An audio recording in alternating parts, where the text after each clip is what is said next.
Hi everybody, I'm live on Facebook today to talk about creating a digital storytelling plan. So a little more official today than my usual t-shirt, but that doesn't mean that we're not going to have fun. I feel like an official news reporter right now because I've got my notes, they're all typed up, I've got my blazer, I don't really know what's going on with the light behind me. So anyway, we're going to get started, and I welcome your questions. I am just one person. I will try to monitor them over on my screen. If I see any real screaming questions, or if you can't hear me, or if I'm sideways like I might be before, like I was before, that might be something that you want to call attention to. So anyway, and I do have a freebie for you today that you can download, and I will put it in the comments and tell you about it. It's going to be a digital storytelling success checklist. I can't get over the fact that I feel like I'm in Anchorman right now. Okay, so today, what I really wanted to talk about, I wanted to give you 5 actionable ways that you can start creating your digital storytelling plan. So planning oftentimes is not seen as sexy or fun or exciting. I personally love planning. I love lists. I love research. I love all of those things. And I think that in order to have a successful digital storytelling campaign, to have success on social media, to have success in any kind of marketing, any kind of fundraising, you need to plan, you need to sit back, you need to do some research, you need to look at exactly what it is you want to accomplish. So that's the first step of our 5 steps today. Ask yourself, why are we doing this? Why in the world would we want to spend time collecting stories, recruiting storytellers, sharing, maybe starting a blog? But we'll get to tools and tactics later. That comes last. We don't want to start out that way. But why would you spend all of this time and effort and worry about what you're saying, worry about what you're doing, spend resources that you might not have, especially if you are a small staff? So really the why. That's not the why you're doing your nonprofit work. That's not the why of your mission. It's the why you are doing digital storytelling. Not just because everybody else is doing it, not just because it's trendy, not just because you read about it on my blog, which that's flattering, but really the why. So this all goes back to, where do you want to go? What does success look like? If you're telling these great stories and you're doing these great digital storytelling campaigns, what does success look like for you? It's sort of like how, if you don't know where you're going, every road could possibly take you there, right? So you don't want to jump on every flashy new trendy thing that's happening. You really want to have a focus exactly on what you're doing. So that's your goal. That's really your vision for your digital storytelling. So some sort of broad big picture goals, some examples of broad big picture goals that I've come up with some of my clients. To establish our president and CEO as a respected and sought after thought leader in the field of XYZ. Okay, so thought leadership, very broad goal, very broad vision. Another goal could be to increase visibility, name recognition for the organization.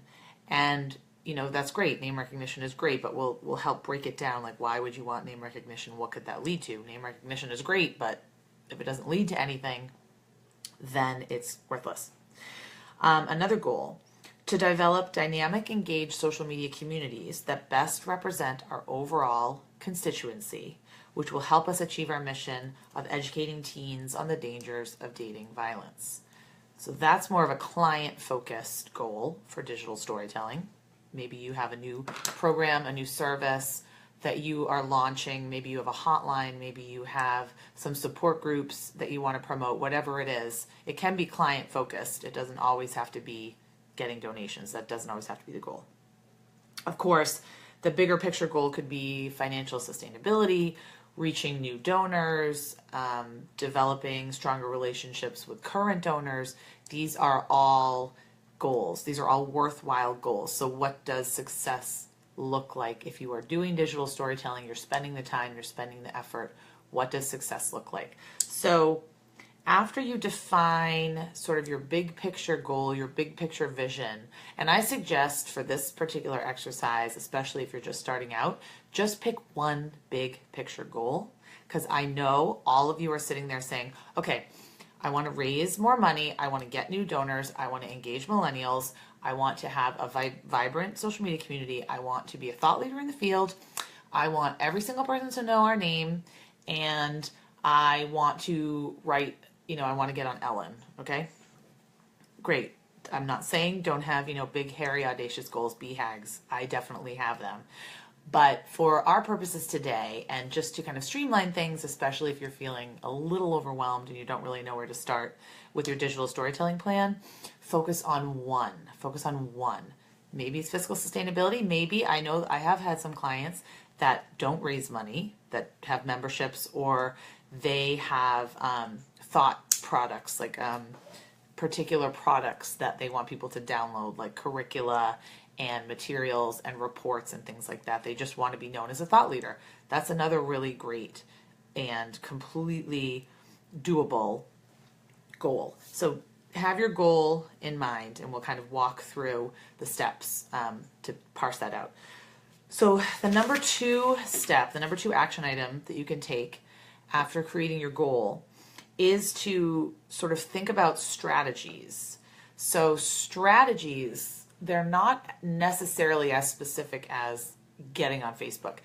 Those are tools. So tools, actually, we're not even going to really talk about tools hardly at all today. Strategies are bigger picture. So if you are interested in being a thought leader, then think about the thought leaders that you follow. Think about people that you want to emulate. So for me, if you've ever watched my talks or seen me or met me basically, or got my business card, you know I'm obsessed with Seth Godin. He's a marketing guru, and he's actually has a lot of great stuff on nonprofits. If you check him out, I'll put a link to his I'm just going to put a note. I'll put a link to his blog in the comments. But Seth Godin is a 100% thought leader. He's amazing. Thinking about some of the things that he does, or Amy Porterfield, who is another one of my absolute heroes. She's a thought leader on internet marketing. So what are some of the strategies that she uses to become a thought leader? One is a podcast, which might not be feasible for everybody, but just write it down on a whiteboard, write it down on a piece of paper. That's the way that people are becoming thought leaders today. That's what's happening. Podcasts, writing a book. Never said this was easy. None of this is easy. None of this is for the faint of heart. Writing a book will establish you as an influencer, as a thought leader. Absolutely, being a published author.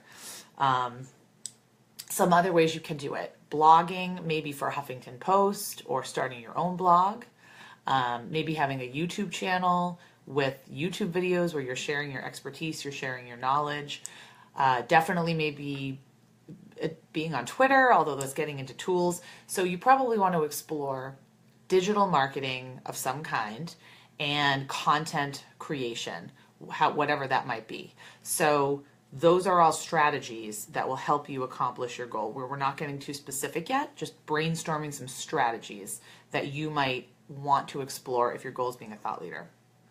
If your goal is fiscal sustainability, there's a million strategies. Board development is a huge strategy. You need your board. You need them to be educated. You need them to be passionate. Maybe doing some kind of training with them, doing some staff training, just getting your house in order, getting all of your materials in order. So maybe organization could be another strategy. Taking some online fundraising courses, professional development in terms of online fundraising could be a strategy. Setting up donor meetings, in-person meetings, setting up a thank you campaign. So sort of think of all the strategies that you use now that work, and some strategies that might be new that you want to try. So completely dependent on your goal, whatever your goal is. I can't tell you what your goal is, but I can sort of walk you through how you think about strategies.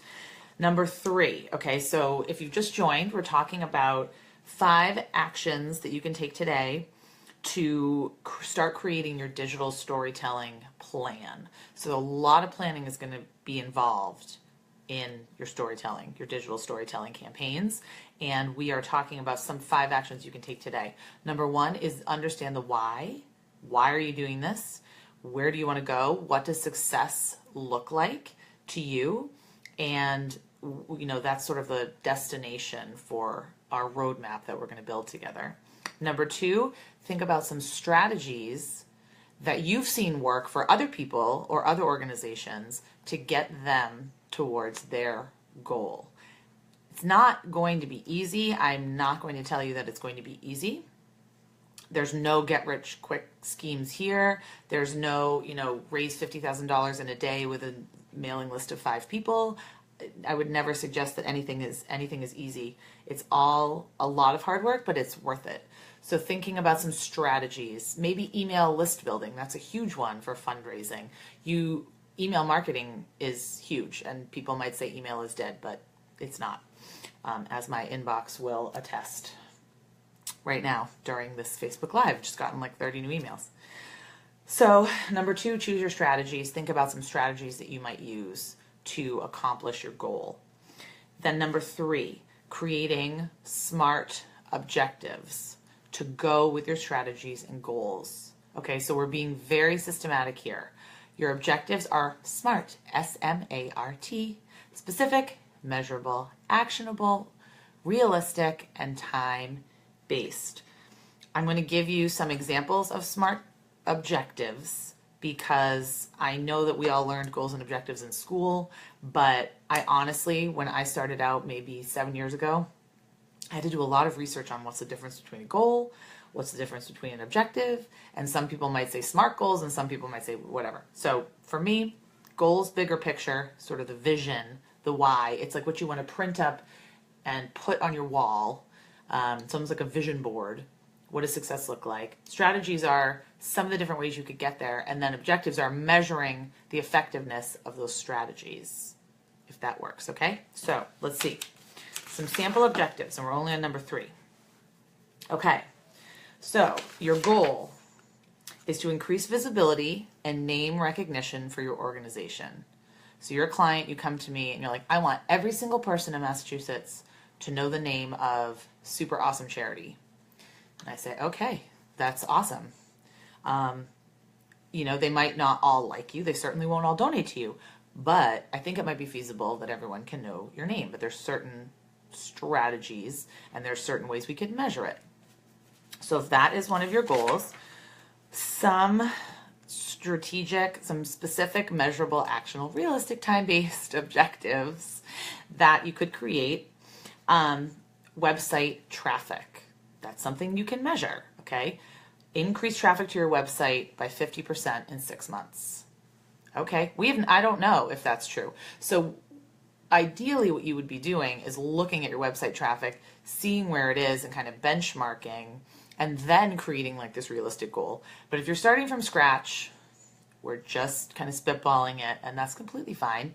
And then once you get your plan going, you will start to see if this is realistic or if this is working for you, okay? So I'm just throwing out these sample objectives. I'm not saying you have to do them, but website traffic is a really great indicator of awareness, okay? It might not be such a great indicator for fundraising because if people go to your website and then they don't make a donation, all of these things can, by the way, be tracked with the proper software, and that is just another whole Facebook Live that I'll talk about.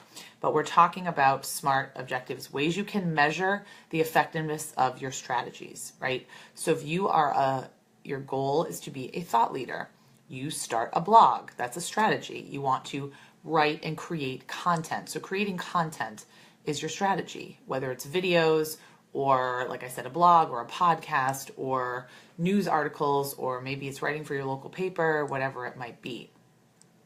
How can you measure the effectiveness of those strategies? Website traffic, email signups. Are more people going to your website and signing up for your emails because they want to hear what you have to say? Are more people following you on your social media platforms because they want to hear what you have to say? So name recognition is incredibly difficult to measure. I mean, it's a goal, it's a lofty goal, but it's very, very difficult to measure. If you came to me and you said, I want to be the most recognized food bank in the area, I would say to you, okay, great, but you can hire me. That'd be wonderful. I'd love for you to hire me, but we need to figure out what that means and what is realistic with your budget and your staff capacity. If you have a budget of $1 million, yeah, we can do a mailing to every household. We can buy ads on NPR. We can buy Facebook ads. We can do all of these things.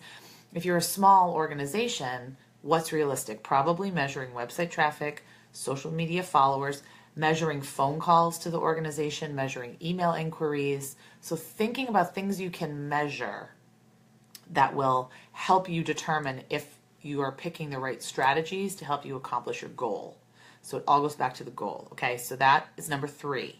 And now we're going to talk about number 4. Just to recap really quickly, number 1, choose your goal. That's where you want to go. What does success look like? Number 2, define your strategies. Those are some of the different ways that you are going to either explore or you are using now that work that you're going to augment that will help you get to your goal. And then number 3, your objectives, how you're measuring the effectiveness of your strategies, okay? And number 4 is incredibly, incredibly, incredibly important.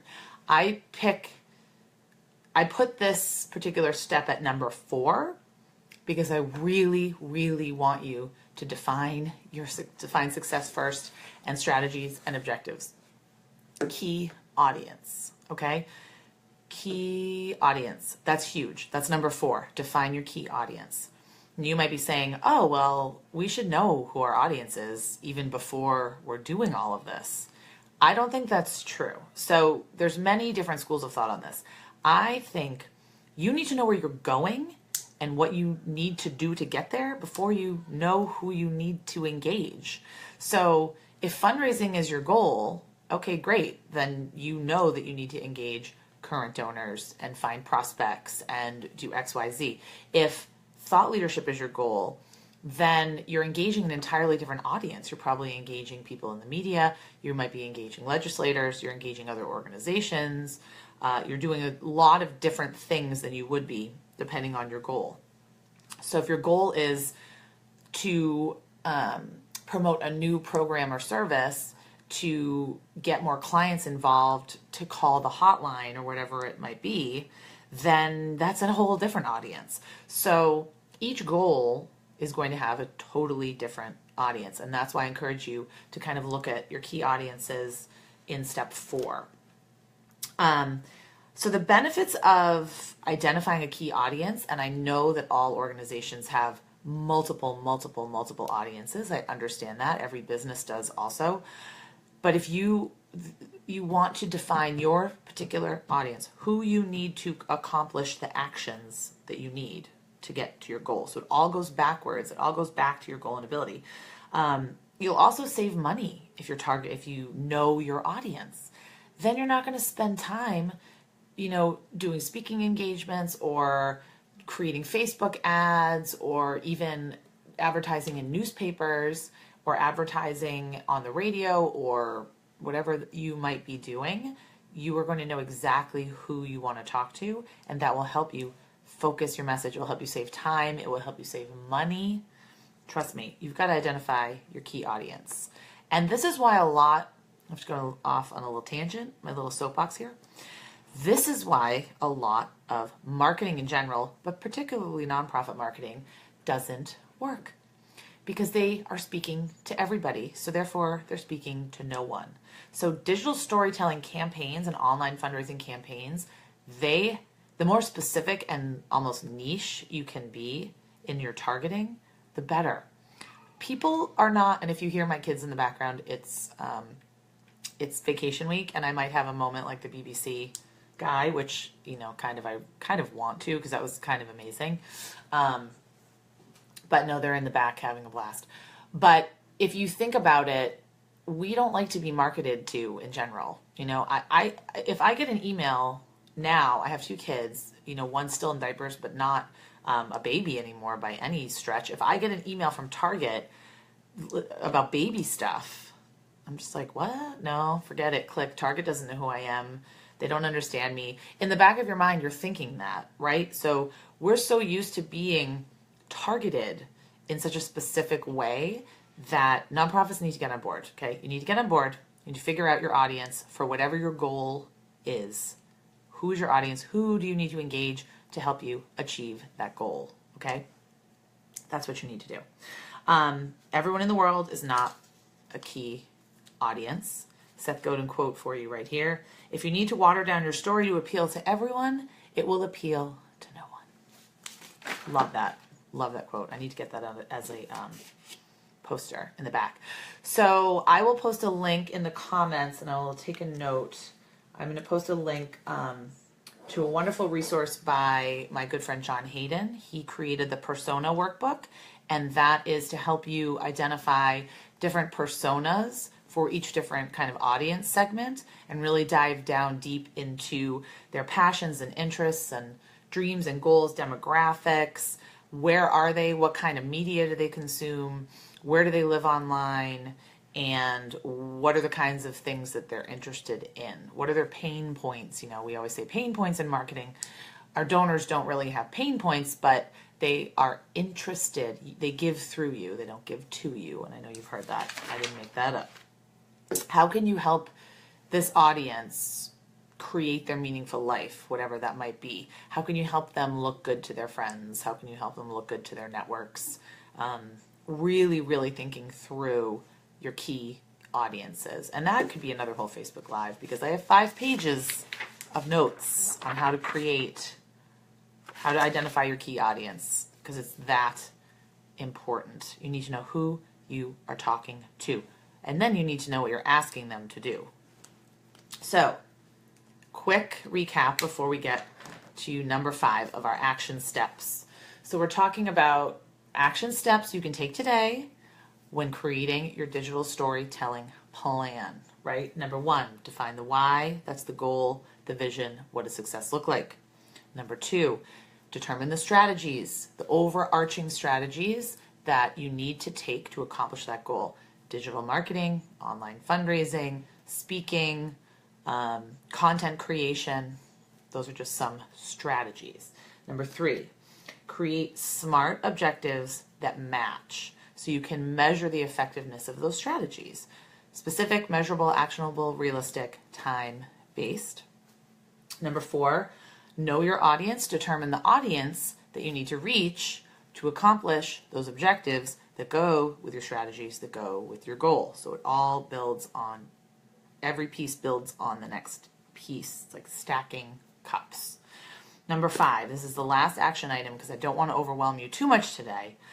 Create or start thinking about your key messages.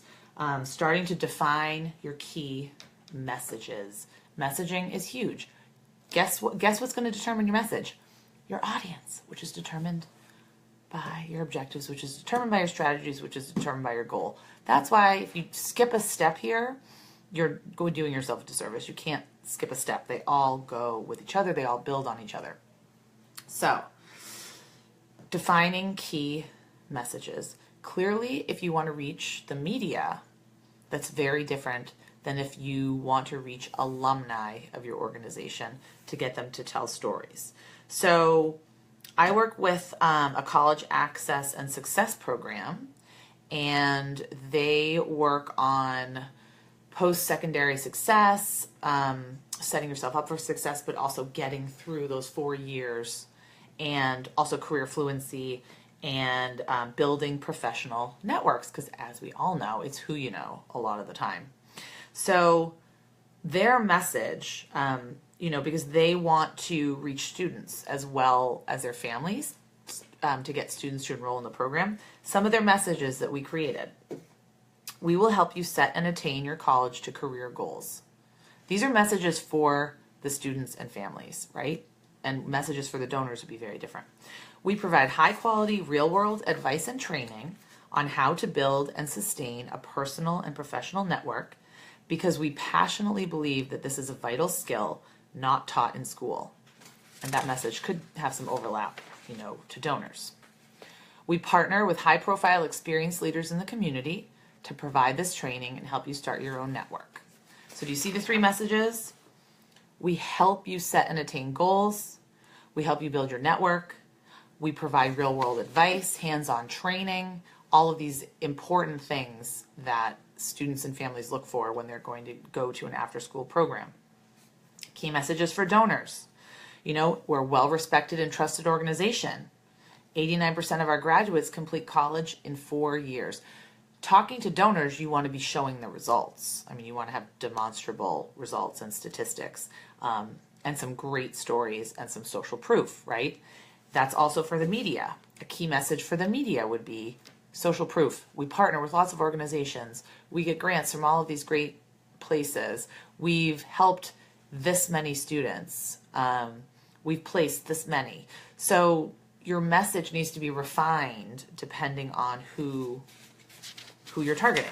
So start thinking about your messaging depending on your audience. And start refining your messaging. I'd be happy to look at some of your messaging if you want to either leave it in the comments or send me an email at julia@jcsocialmarketing.com. I will also put that in the comments. I have a special freebie for you. If you go to bit.ly/storytelling checklist, all lowercase. I'll put that also in the comments right now, or I'll put it afterwards.